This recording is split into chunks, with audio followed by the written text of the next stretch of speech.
اور بڑی تعداد اکثر علماء ہیں، مشائخ حدیث ہیں، ان کی موجودگی میں میرے جیسے گناہگار کی ڈیوٹی صحیح بات یہ ہے کہ جسارت ہے، اور برادر مکرم مولانا یحییٰ صاحب دعوت برکاتہ کی تشریف رکھتے ہیں، حق تو یہ ہے کہ ان سے ہی ہم سب کام کراتے ہیں، لیکن بہرحال دارالعلوم دیوبند کی نسبت کی بنیاد پر آپ نے اس جانے کی ڈیوٹی لگائی ہے تو کچھ کہنا ہے،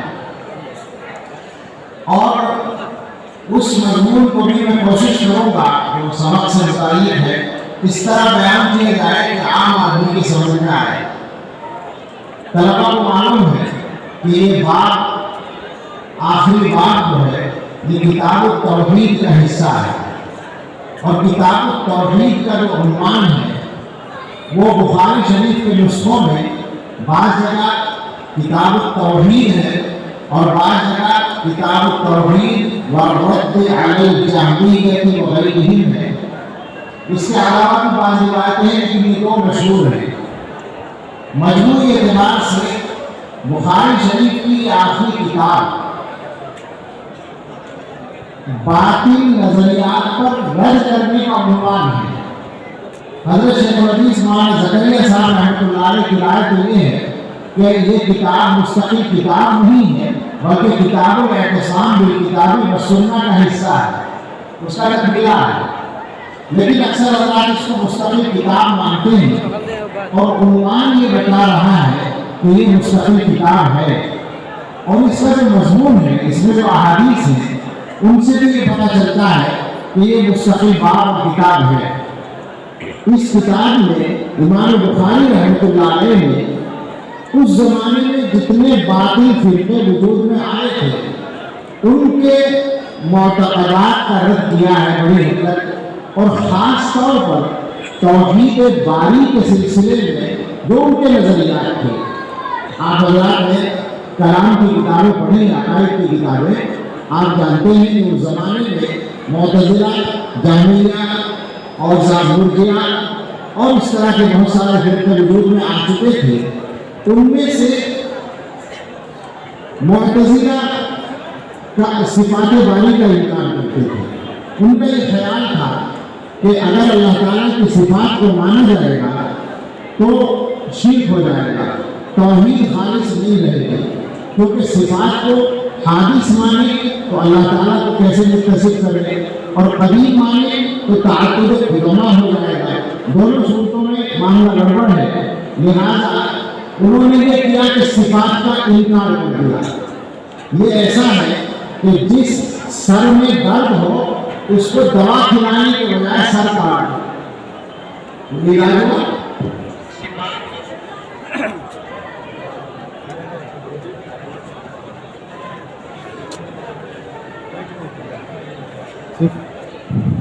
صفات کا مسئلہ ان سے حل نہیں ہوا، اور حل نہ ہونے کی وجہ یہ تھی کہ ان کا مزاج تھا شریعت کو عقل کے تابع کرنے کا۔ ہمارے زمانے میں یہ بڑا مجمع موجود ہے، اگر سمجھ لیں ہماری بات تو یہ بات سمجھیں کہ ہماری شریعت عقل کے مطابق ہے، عقل کے تابع نہیں ہے۔ کچھ جگہوں پر ایسا ہمیں کرنا پڑے گا کہ ہم اپنی عقل کو چھوڑ دیں اور شریعت کو مان لیں، جہاں ہمارے عقل میں بات نہ آئے۔ حجت الاسلام حضرت مولانا محمد قاسم صاحب نانوتوی رحمۃ اللہ علیہ نے اس بات کو سمجھایا ہے کہ انسان کی جو صلاحیتیں ہیں وہ محدود ہیں، جو بھی صلاحیتیں، مثلا ہماری دیکھنے کی ایک صلاحیت ہے، تو دیکھنے کی جو حد ہے مجھے معلوم نہیں کتنی دور تک ہے، لیکن یہ سب جانتے ہیں کہ ہمیں ایک خاص دوری کے بعد نظر نہیں آتا، ایک دوری تک ہماری نظر کام کرتی ہے، اس سے آگے نظر نہیں آتا۔ کان سے سننے کا کام کرتے ہیں تو کانوں کو بھی ایک فاصلے کی آواز نظر سنائی دیتی ہے اور اس کے بعد سنائی نہیں دیتی۔ اسی طرح سے حضرت فرماتے ہیں کہ عقل کا بھی ایک دائرہ ہے، عقل کی بھی ایک حد ہے، عقل ہر جگہ پہنچ جائے یہ ممکن نہیں ہے۔ ہماری عقل ہے، ہماری عقل ہماری طرح محدود ہے، لہذا اللہ تعالیٰ کی صفات جیسے مسائل کو اگر ہم اپنی عقلوں سے حل کرنے کی کوشش کریں گے تو گمراہی کا شکار ہو جائیں گے۔ اللہ کی معرفت میں عقل کام نہیں آتی. دیگر مولانا نے کہا تھا، یہاں بہت سارے لاکھ اردو سمجھنے اور جاننے والے ہیں، میں نے دیکھا سنا ہے کہ اشعار بھی پڑھے جا رہے تھے. دیگر نے کہا تھا معرفت جمال میں کام نہ آئے باروں پر، عقل کہیں پہ گر پڑی چھوٹ گئی کہیں نظر. عقل اور نظر ہر جگہ کام نہیں آتی، کسی جگہ جا کر ماننا پڑتا ہے، تقلید کرنی پڑتی ہے، اتباع کرنا پڑتا ہے، تبھی آپ ہدایت پر رہ سکتے ہیں. تو معتزلہ نے عقل کو معیار بنایا، لہذا انہوں نے صفات کا انکار کر دیا. بعض فرقوں نے ساری صفات کا انکار نہیں کیا، مگر بعض ایسی چیزوں کا انکار کیا جو ان کی عقل میں نہیں آئی. مثلا جہمیہ میں سے کچھ لوگوں نے وزن اعمال کا انکار کیا. معتزلہ نے تو کیا ہی کیا کیونکہ ان کے یہاں تو یہ عقل کے خلاف تھا. اعمال کو کیسے تولا جائے گا یہ مسئلہ عقل سے حل ہونے والا نہیں تھا، لہذا انکار کر دیا کہ اعمال کو تولا نہیں جائے گا. اللہ تعالیٰ فرماتے ہیں کہ ہم اعمال کو تولیں گے، اور یہ کہتے ہیں کہ کیسے تولیں گے بھائی، مشکل ہے، چھوڑ کر نہیں تولیں گے. عجیب بات ہے. اللہ تعالیٰ فرماتے ہیں ہم ہر چیز پر قادر ہیں، اور یہ کہتے ہیں اعمال کو تولنا ممکن نہیں ہے. یہ بحثیں ہمارے زمانے میں چھوڑنی پڑتی ہے، اس لیے ضرورت نہیں رہی ہے. ہمارے زمانے میں انسان اپنے محدود وسائل کے ساتھ گرمی اور سردی کو تولتا اور ناپتا ہے، ہوا کی رفتار کو ناپتا ہے، آواز کے درجے کو ناپتا ہے، ہر چیز کو ناپتا ہے. تو کیا مشکل ہے بارے تعالیٰ کے لیے جو علی کل شیء قدیر ہے اعمال کو تولنا؟ تو اس طرح کے معاملات تھے. امام بخاری رحمۃ اللہ علیہ نے ان باطل نظریات کی تردید کے لیے یہ کتاب قائم کی. یہاں سے علماء کو ایک سبق ملتا ہے، اور وہ یہ علماء ہی کو نہیں ملتا، سب کو ملتا ہے. علماء یہ سبق پہلے سے جانتے ہیں، اور عام لوگوں کی سمجھ میں کبھی کبھی نہیں آتا. وہ سمجھ لیں اچھی طرح سے کہ امت میں جب کبھی باطل نظریات آئیں گے علماء کی ذمہ داری ہوگی کہ ان کا رد کریں. بہت سارے احباب ہمارے ایسے ہیں جو دینی باتیں تو پسند کرتے ہیں، مگر ساتھ میں یہ چاہتے ہیں کہ کسی غلط کو غلط نہ کہا جائے. غلط تو نہیں کہا، غلط بات کو غلط نہ کہو، اختلاف ہوگا. وہ کہتے ہیں اختلافی بات نہ کرو. ایسے لوگوں سے یہ کہنا ہے کہ اگر اختلاف سے بچنا ہے تو اپنے گھر کے معاملے میں اختلاف سے بچو، ذاتی معاملات میں اختلاف سے بچو، جھگڑا مت کرو. لیکن دین کے معاملے میں دین کا مسئلہ ہمارے گھر کا مسئلہ نہیں ہے. دین اللہ کا اور رسول اللہ کا ہے صلی اللہ علیہ وسلم. جیسا ہمیں دین عطا کیا گیا ہے اس دین کو اس کی صحیح شکل میں محفوظ رکھنا یہ علماء کی ذمہ داری ہے. یہ بچوں سے بھی کہنا ہے، فضلا سے کہنا ہے يحمل هذا العلم من كل خلف عدول ينفون عنه تحريف القانين وانتحال المبتلين وتأويل الجاهلين. یہ ڈیوٹی ہے علماء کی جو مقرر ہے اللہ کے رسول صلی اللہ علیہ وسلم کی طرف سے. لہذا صحیح کو صحیح کہا جائے گا، غلط کو غلط کہا جائے گا. اور ایسا ہو سکتا ہے حضرات علماء یہ بات اس زمانے میں خاص طور سے یہ گناہگار طالب علم آپ کو وارننگ دے رہا ہے، اور مجھ سے پہلے آپ کو تجربے ہیں کہ اس کام کے کرنے میں دشواریاں آئیں گی، آزمائشیں آئیں گی. ہمارے بڑوں کے سامنے آ چکی ہے، ہمارے سامنے بھی آ رہی ہے اور آئیں گی. مگر یہ کام ہمیں کرنا ہے اس لیے کہ ہمیں علم دیا ہی اس لیے گیا ہے کہ ہم اللہ کے دین کو صحیح شکل میں محفوظ رکھ کر آگے بڑھائیں. بڑوں نے یہ سب کچھ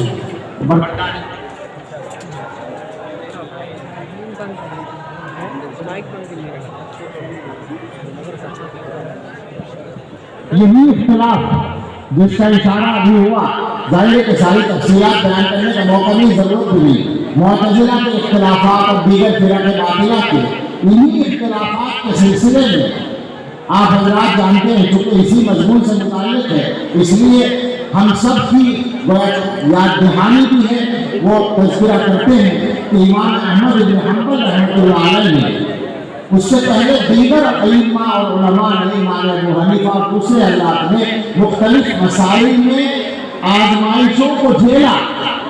یہ مسئلہ جو یہاں پر تذکرے میں آنے والا ہے، اس کے سلسلے میں اہل سنت کے امام حضرت امام احمد بن حنبل رحمۃ اللہ علیہ کو اللہ تعالیٰ نے آزمایا اور انہوں نے اس آزمائش پر پورا اتر کر دکھایا۔ علماء کو معلوم ہے کہ معتزلہ نے اپنے اثر و رسوخ سے خلیفہ وقت مامون اور اس کے بعد اس کے بیٹے معتصم باللہ، ان دونوں کو اپنے خیالات کا تابع بنا لیا تھا اور ان کے ذہنوں میں یہ عقیدہ ڈال دیا تھا کہ قرآن جو اللہ کا کلام ہے، قرآن کو مخلوق مانو، قدیم نہ مانو۔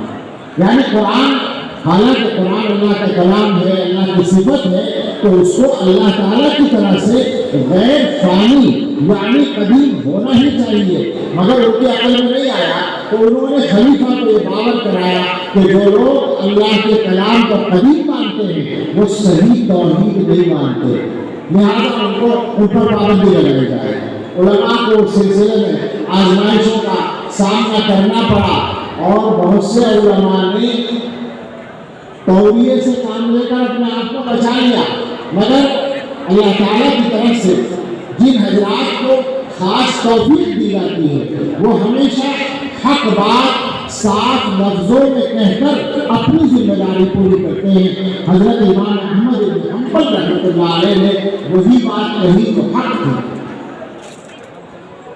انہوں نے ساتھ کہا اللہ کا کلام مخلوق نہیں ہو سکتا، گرفتار کیا گیا، سزائیں دی گئی، مگر ان کا اللہ کے یہاں بڑا مقام تھا۔ اس زمانے کے کئی واقعات ہیں، امام شافعی رحمۃ اللہ علیہ بھی اس زمانے میں حیات تھے مگر وہ بوڑھے ہو گئے تھے، امام احمد کے استاد تھے۔ انہوں نے خواب میں دیکھا رسول اللہ صلی اللہ تعالیٰ علیہ وسلم، آپ نے فرمایا بشر احمد علی بلوى تصیبہ، احمد کو بشارت دے دو اس آزمائش پر جو احمد کو پہنچنے والی ہے۔ امام شافعی رحمۃ اللہ علیہ نے اپنے شاگرد امام مزنی رحمۃ اللہ علیہ کو بشارت دے کر بھیجا۔ وہ پہنچے امام احمد کے پاس، امام احمد نے سن کر خوشی کا اظہار بھی کیا اور یہ کہا کہ یہ بشارت لانے کی وجہ سے مجھے تمہیں انعام دینا چاہیے، مگر میرے پاس کوئی چیز دینے کے لیے نہیں ہے، لہذا میں نے جو یہ کرتا پہن رکھا ہے، میں یہ کرتا تمہیں انعام کے طور پر دیتا ہوں۔ اپنا کرتا اتار کر ان کو دے دیا، وہ کرتا لے کر واپس گئے، امام شافعی رحمۃ اللہ علیہ کو بتایا تو امام شافعی رحمۃ اللہ علیہ نے فرمایا امام احمد کا کرتا، حالانکہ امام احمد شاگرد ہیں، امام شافعی رحمۃ اللہ علیہ نے فرمایا یہ کرتا احمد نے تمہیں دیا ہے تو یہ تمہارا ہے، میں تم سے اس کو نہیں لے سکتا، مگر تم مجھے اجازت دو کہ میں اس کو پانی میں بھگو کر وہ پانی استعمال کروں، برکت کروں۔ اس انداز سے انہوں نے احترام کا اظہار کیا۔ امام احمد رحمۃ اللہ علیہ نے کوڑے کھائے، سزائیں جھیلی، جیل کاٹی اور حق سے نہیں۔ جب آزمائش ختم ہونے کا وقت آیا اللہ تعالیٰ کی طرف سے، معتصم باللہ کو ہی عقل آ گئی اور اس نے ان کو رہا کیا، تو وہاں سے آنے کے بعد انہوں نے ایک بات سنائی، وہ ہم سب کو یاد رکھنی چاہیے۔ امام احمد نے بتایا کہ جب مجھے کوڑے مارنے کے لیے لے جا رہے تھے، بہت لوگ تھے، تو پیچھے سے کسی نے میرا کرتا پکڑ کے کھینچا، میں نے مڑ کر دیکھا کون ہے، ایک اجنبی آدمی تھا، تو اس نے میرے کان میں کہا کہ آپ شکل سے مجھے نہیں پہچانتے ہوں گے مگر نام ضرور سنا ہوگا، میں مشہور ڈاکو ابو الہیثم ہوں۔ اس زمانے کا ایک ڈاکو تھا جو چوریاں کرتا تھا، ڈاکے ڈالتا تھا، ہاتھ بھی کٹے، کوڑے بھی کھائے، جیلوں میں بھی رہا، مگر اپنے کام سے باز نہیں آیا، بہت مشہور ڈاکو تھا۔ اس نے کہا میں وہی ابو الہیثم ہوں، میں آپ سے کہنے آیا ہوں کہ میں نے دنیا کمانے کے لیے، کمینی دنیا کے لیے اپنی کمر پر 18,000 کوڑے کھائے ہیں الگ الگ وقتوں میں۔ ریکارڈ دیکھ سکتے ہیں، سرکاری ریکارڈ، کہ میرے کوڑے لگائے گئے ہیں ان کی تعداد 18,000 ہے۔ آپ جا رہے ہیں کوڑے کھانے کے لیے، اللہ کے لیے، اللہ کے دین کے لیے، تو احمد پھسل مت جانا، اپنی جگہ قائم رہنا۔ میں نے تو دنیا کے لیے کوڑے کھائے ہیں اور استقامت دکھائی ہے، آپ اللہ کے دین کے لیے کوڑے کھانے جا رہے ہیں تو آپ کی استقامت میں کمی نہیں آنی چاہیے۔ اللہ تعالیٰ نے امام احمد کو استقامت عطا فرمائے، حق زندہ رہا۔ بعد کا کچھ عرصے بعد کا زمانہ آیا تو اسی مسئلے میں غلو پیدا ہو گیا۔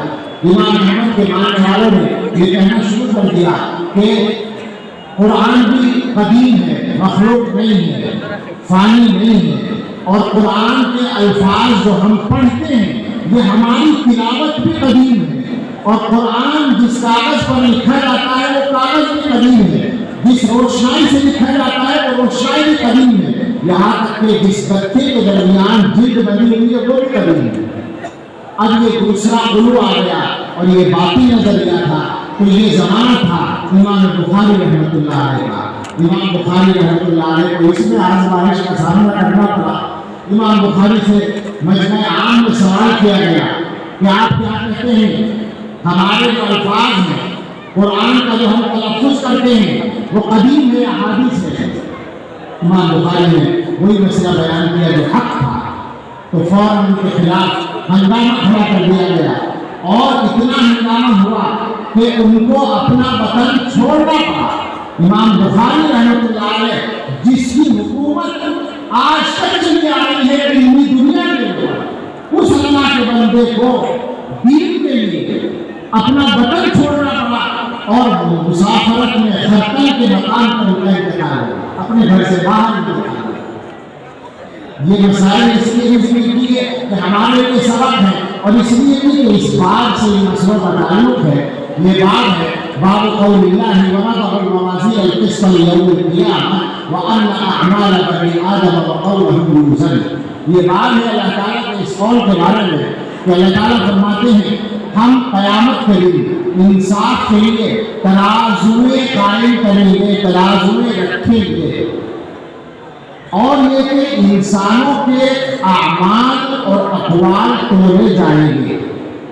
علماء کے درمیان یہ بات مشہور ہے، طلباء جانتے ہیں کہ امام بخاری کے باب کا جو عنوان ہوتا ہے جس کو ترجمۃ الباب کہتے ہیں، اس کے اندر کوئی خاص نکتہ، کوئی خاص مضمون ہوتا ہے، اور امام بخاری اس مضمون کو حدیث سے ثابت کرتے ہیں۔ مگر یہ معاملہ تفصیل میں جانے کا موقع نہیں، آپ کو معلوم ہے ایسا عظیم الشان ہے کہ امت میں بڑے بڑے محدثین نے اس میں اپنے دماغ صرف کیے ہیں، اور آسانی سے حل نہیں ہو پایا کہ امام بخاری کے ترجمہ الباب کا مقصد کیا ہے۔ اس سلسلے میں امت کے بڑے بڑے علماء نے بہت سی چیزیں لکھی ہیں۔ مناسب ہے کہ مولانا جلیل راغبی کے مدرسے میں بیٹھا ہوں تو یہ ذکر کر دوں کہ ان کے جو استاد تھے جن سے انہوں نے بخاری پڑھی تھی، فخر المحدثین حضرت مولانا فخر الدین صاحب رحمۃ اللہ علیہ دارالعلوم دیوبند کے شیخ الحدیث، انہوں نے ترجمۃ الباب کے سلسلے میں، تراجم بخاری کے سلسلے میں کتاب لکھی ہے القول النصیح بمقاصد تراجم الصحیح۔ علماء یہ کہتے ہیں کہ اس کو دیکھنے والے ہیں کہ وہ مختصر ہے، مگر بعض چیزیں اس میں ایسی پائی جاتی ہیں کہ امت میں کسی نے وہ باتیں نہیں لکھی۔ تراجم ابواب کے سلسلے میں حضرت شیخ الحدیث مولانا زکریا صاحب رحمۃ اللہ علیہ کی الابواب والتراجم ساری دنیا میں مشہور ہے، لیکن حضرت مولانا فخر الدین صاحب کی جو کتاب ہے وہ کسی طرح کسی بھی بڑے دوسرے کی کتاب سے اس معاملے میں پیچھے نہیں ہے، بلکہ بعض مسائل اور بعض تراجم کی تشریح میں آگے ہے۔ اس بات کے سلسلے میں اختلاف ہوا، بعض علماء نے یہ کہا، علامہ شاہ کشمیری رحمۃ اللہ علیہ نے اور علامہ ابن قیم نے فرمایا کہ اس بات کا مقصد امام بخاری اس مسئلے کو بیان کرنا چاہتے ہیں جس مسئلے میں ان کو آزمائش کا سامنا کرنا پڑا، اور وہ مسئلہ یہ تھا کہ قرآن الگ ہے اور قرآن کا پڑھنا الگ ہے. قرآن اللہ کا کلام ہے اور وہ قدیم ہے، اور وہ تلاوت جو ہم کرتے ہیں اپنی زبان سے یہ ہمارا عمل ہے، یہ حادث ہے. تو تعلیم میں اور متنوع میں فرق ہے، تلاوت میں اور متنوع میں فرق ہے. امام بخاری یہ ثابت کرنا چاہتے ہیں اعمال کو توڑا جائے گا. سوچیں قیامت کے دن ایک بندہ آئے گا، اس نے قرآن پڑھا ہوگا، قرآن کی تلاوت کی ہوگی، تو اس کے پڑھنے کو بھی توڑا جائے گا. لیکن کیا وہاں قرآن کو بھی توڑا جائے گا؟ ظاہر ہے قرآن کو نہیں توڑا جائے گا، قرآن کے پڑھنے کو توڑا جائے گا. تو معلوم یہ ہوا کہ تلاوت الگ ہے اور متنوع یعنی قرآن الگ ہے. اس مسئلے کی طرف اشارہ کرنا چاہتے ہیں. بعض لوگوں نے کہا کہ امام بخاری رحمۃ اللہ علیہ یہاں پر تردید کرنا چاہتے ہیں وزن اعمال کا انکار کرنے والوں کی. بات ٹھیک ہے، یہ بھی ثابت ہو رہا ہے. بعض حضرات نے کہا کہ امام بخاری رحمۃ اللہ علیہ یہاں صفات باری کے منکرین کا رد کرنا چاہتے ہیں. یہاں اللہ تعالیٰ کی ایک صفت بیان کی کہ اللہ تعالیٰ اعمال کو توڑیں گے. یہ توڑنا بھی ایک صفت ہے. اللہ تعالیٰ کی صفات دو طرح کی ہیں، ایک صفات ذات ہے اور ایک صفات افعال ہے. صفات ذات اور صفات افعال کا جو فرق ہے اس کی تشریح میں اشاعرہ اور ماتریدیہ کا اختلاف ہے، اس میں اس وقت جانا مناسب نہیں ہے. لیکن اتنا سمجھ لیں کہ صفات ذات جو ہے وہ اللہ تعالیٰ کی ایسی صفات ہیں جن سے اللہ کا اتصاف ہمیشہ رہتا ہے. حیات، علم، قدرت، ارادہ، سمع، بصر، کلام، یہ صفات ذات ہیں. اور اس کے علاوہ جو صفات ہیں وہ صفات افعال ہیں. اللہ تعالیٰ کا بندوں کے اعمال کو توڑنا یہ صفات افعال میں سے ایک صفت ہے. اس کو یہاں ثابت کر دیا آیت کے ذریعے سے. باب قول اللہ ہے، یہ بات ہے اللہ کے قول وَنَضَعُ الْمَوَازِينَ الْقِسْطَ لِيَوْمِ الْقِيَامَةِ کے بارے میں. ہم قیامت کے دن ترازو میں قائم کریں گے انصاف کے لیے. اب میں لفظوں کی تدقیق میں نہیں جانا چاہتا، بات لمبی ہو جائے گی. موازین کو جمع کیا ہے، کس کا ترتیب میں کیا ہے، یوم القیامہ کا نام کیسا ہے، سب اشارہ ہے، آپ کو معلوم ہے. اور وَأَنَّ أَعْمَالَ بَنِي آدَمَ وَقَوْلَهُمْ يُوزَنُ، اور یہ کہ انسانوں کے اعمال اور ان کے اقوال تولے جائیں گے.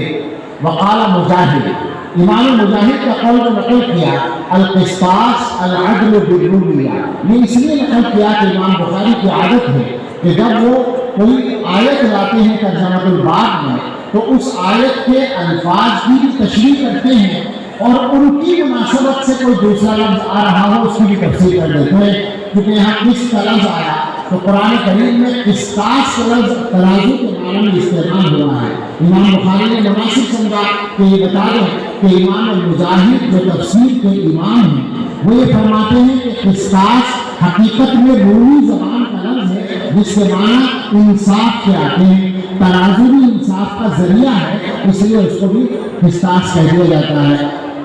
وَيُقَالُ الْقِسْطُ مَصْدَرُ الْمُقْسِطِ وَهُوَ الْعَادِلُ وَأَمَّا الْقَاسِطُ فَهُوَ الْجَائِرُ. قسط جو ہے اس کے معنی ہے انصاف کرنا، انصاف کرنے والا. اس میں فاعل وہ بنتا ہے باب فاعل سے مقسط. امام بخاری نے فرمایا قسط مقسط کا مصدر ہے جس کے معنی عادل کہیں. اشکال ہو سکتا ہے، جواب معلوم ہے. مقصد باب الفعال سے ہے، قسط مجرد ہے، اشتقاق بعید مراد ہے. وجہ یہ ہے کہ قسط سے براہ راست جو اسم فاعل بنتا ہے وہ دوسرے معنی میں ہے. عربی زبان کی یہ عجیب شان ہے کہ مصدر کے ایک معنی ہے اور اس سے مشتق ہونے والے اسم فاعل کے بالکل دوسرے معنی ہیں. وَأَمَّا الْقَاسِطُ فَهُوَ الْجَائِرُ، قاسط جو قسط سے نکلتا ہے اس کے معنی ظالم کے ہیں. یہ الفاظ کی تشریح ہوئی. آگے حدیث ہے حدثنا احمد بن اشارہ. امام بخاری رحمۃ اللہ علیہ نے سب سے پہلی حدیث نقل کی تھی اپنے استاد حمیدی سے اور آخری حدیث نقل کی ہے احمد سے. دونوں کی کا اشتقاق حمد سے ہے. بتانا یہ ہے، اشارہ کرنا ہے الحمدللہ اولا وآخرا، تمام تعریف اللہ کے لیے ہر وقت اور ہر حال میں. آپ حضرات نے یہاں بعض حضرات ایسے ہوں گے جنہوں نے مظاہر علوم میں پڑھا ہوگا. مظاہر علوم میں ایک استاد گزرے ہیں امام اللہ حضرت مولانا صدیق صاحب کشمیری رحمۃ اللہ علیہ. دیکھا آپ؟ دیکھا نہیں ہوگا. انہوں نے الحمدللہ کا ترجمہ کیا. وہ فرماتے تھے کہ الحمدللہ کا ترجمہ ہے ہر فرد حمد از زبان ہر حامد من الازل الى الابد مختص للہ تعالی. یہ الحمدللہ. تو امام بخاری رحمۃ اللہ علیہ اشارہ کرتے ہیں کہ حمد اللہ ہی کے لیے. حدثنا احمد بن اشعث قال حدثنا محمد بن فضيل عن عمارة بن القعقاع عن ابي زرعة عن ابي هريرة رضي الله تعالى عنه.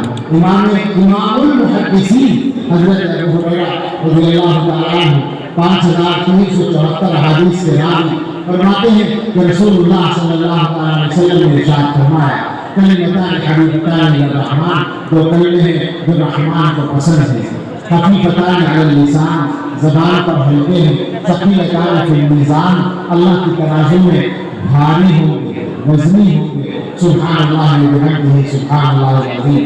سب لوگ ایک بار پڑھ رہے سبحان اللہ وبحمدہ سبحان اللہ العظیم. اللہ کرے یہی ہماری مغفرت کا ذریعہ بن جائے. علماء نے بڑی بحثیں کر رکھی ہیں کہ یہ دو کلمے بھاری کیوں ہیں، ہلکے کیوں ہیں، محبوب کیوں ہیں. مختصراً سننے اللہ تعالیٰ اپنے بندوں سے یہ چاہتے ہیں کہ بندے شرک نہ کریں، اللہ تعالیٰ کو شریک سے پاک سمجھے، تمام عیبوں سے پاک سمجھے، تمام برائیوں سے، تمام نقائص سے، تمام کمیوں سے پاک سمجھے اور ہر نعمت کے سلسلے میں اللہ کی حمد کرے. یہ دو چیزیں خاص طور سے اللہ تعالیٰ بندوں سے چاہتے ہیں. سبحان اللہ وبحمدہ یہ دونوں مضمون آ جاتے ہیں. سبحان اللہ یہ تنزیہ ہے اور بحمدہ یہ تحمید ہے. ایک میں تنزیہ ہو گئی، اللہ تعالیٰ ہر برائی سے پاک، ہر عیب سے پاک، ہر کمی سے پاک، محتاج ہونے سے پاک، اولاد سے پاک، والدین سے پاک، بیوی سے پاک اور شریک اور وزیر سے پاک. کسی کی اللہ کو ضرورت نہیں ہے. اور بحمدہ کا مطلب ہے کہ دنیا میں، کائنات میں پائے جانے والی ہر نعمت اللہ کی ہے اور اس کے سلسلے میں جو تعریف ہوتی ہے وہ صرف اللہ کو پہنچتی ہے. اس کے حقدار سے اللہ تعالیٰ ہے. سبحان اللہ العظیم. ہم پاکی بیان کرتے ہیں اللہ کی جو عظمت والے ہیں. تو یہ صفات اللہ تعالیٰ کی پسندیدہ صفات ہیں. ان کا تذکرہ ان دو جملوں میں آ گیا، اس لیے اللہ تعالیٰ کو پسند ہے. علماء نے یہ فرمایا کہ کلمتان حبیبتان الی الرحمن کہا، الی اللہ نہیں کہا. حکمت ہے، رحمان کو دو کلمے پسند ہیں. تم کلمے پڑھتے ہو اور اللہ پسند کرتے ہیں. حقیقت یہ ہے اللہ تعالیٰ اپنے بندوں کی زبان سے نکلنے والے کلموں کو پسند کرے. یہ صفت رحمت کا تقاضا ہے. ورنہ حقیقت کے اعتبار سے امام ربانی حضرت مجدد الفسانی رحمۃ اللہ علیہ فرماتے ہیں، ہمارے حضرت سنایا کرتے ہیں حضرت مولانا ذوالفقار احمد صاحب نقشبندی دعوت برکاتہ جو مکتوبات امام ربانی کے تمام علوم کے حافظ ہیں، وہ فرماتے ہیں کہ حضرت مجدد رحمۃ اللہ علیہ نے فرمایا کہ بندہ کوئی عبادت کتنی زیادہ خوبصورت بنا کر کر لے، کتنی ہی شاندار عبادت کر لے، وہ اللہ تعالیٰ کی شان نہیں ہو سکتی. اللہ کی شان اس سے براء البراء ثم براء البراء ثم براء البراء ہے. اللہ تعالیٰ نے یہ اپنے بندوں کے ساتھ نعمت فرمائی ہے، اپنی پسندیدہ چیزیں ان کو بتا دی ہیں. تو یہ بخاری شریف کے آخری باب کی تکمیل ہوئی. اب ہم سب ایک بات یاد کریں اور پھر دعا کریں. بات صرف یہ یاد کرنی ہے کہ اللہ کے یہاں اعمال کو تولا جائے گا، شمار نہیں کیا جائے گا، گنا نہیں جائے گا. ایک آدمی 100 رکعت پڑھی اور نیت اچھی نہیں ہے کوئی فائدہ نہیں ہوگا، اور 2 رکعت پڑھی اور نیت اچھی ہے تو فائدہ ہوگا. علماء سمجھ لیں ایک لفظ کے بارے میں سوال ہوگا کس نیت سے بولا گیا. نیت کا صحیح ہونا ہر عمل کے بارے میں اور ہر لفظ کے بارے میں ضروری ہے. زبان سے جو بول رہے ہو اللہ کو جواب دینے کے لیے تیار رہو. اس لیے کہ اس لیے کہ ہم سب ارادہ کریں کہ اپنی زندگی میں جو بھی عمل ہوگا انما الاعمال بالنیات کو سامنے رکھ کر ہوگا، تاکہ اللہ کی ترازو میں اس کا وزن ہو جائے۔ اللہ ہمارے لیے یہ کام آسان فرمائے اور توفیق عطا فرمائے۔ آمین۔ وآخر دعوانا الحمدللہ رب العالمین۔